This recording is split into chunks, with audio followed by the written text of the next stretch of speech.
Ola, cascarilleiros! Aínda que xa fixemos varios vídeos sobre verbos, o noso director de marketing considerou oportuno facer un que poderíamos chamar unha precuela dos que xa subimos, para explicar os tipos de verbos.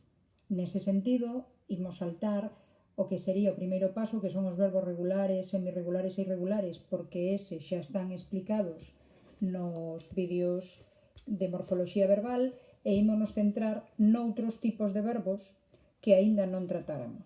Imos aló. Imos comezar polos verbos defectivos.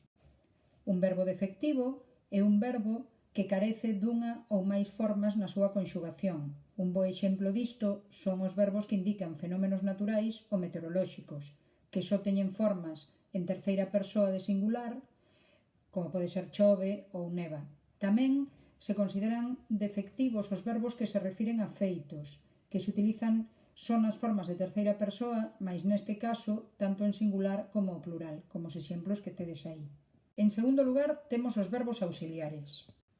Os verbos auxiliares son aqueles que se combinan co participio para formar, por exemplo, a voz pasiva, que é a constituída polo verbo ser máis un participio.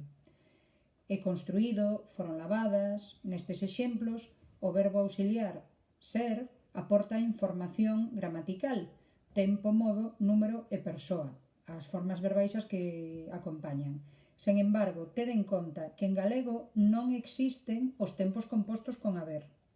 Polo tanto, ollo con utilizalos porque é un castelanismo e, polo tanto, un erro.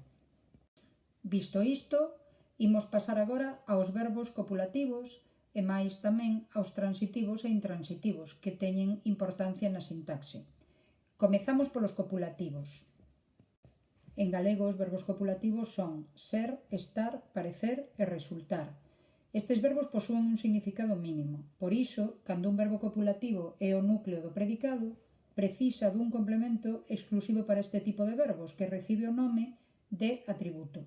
Dependendo tamén de se o predicado ten como núcleo un verbo copulativo ou non copulativo, podemos distinguir entre predicado verbal cun verbo non copulativo ou predicado nominal cun verbo copulativo.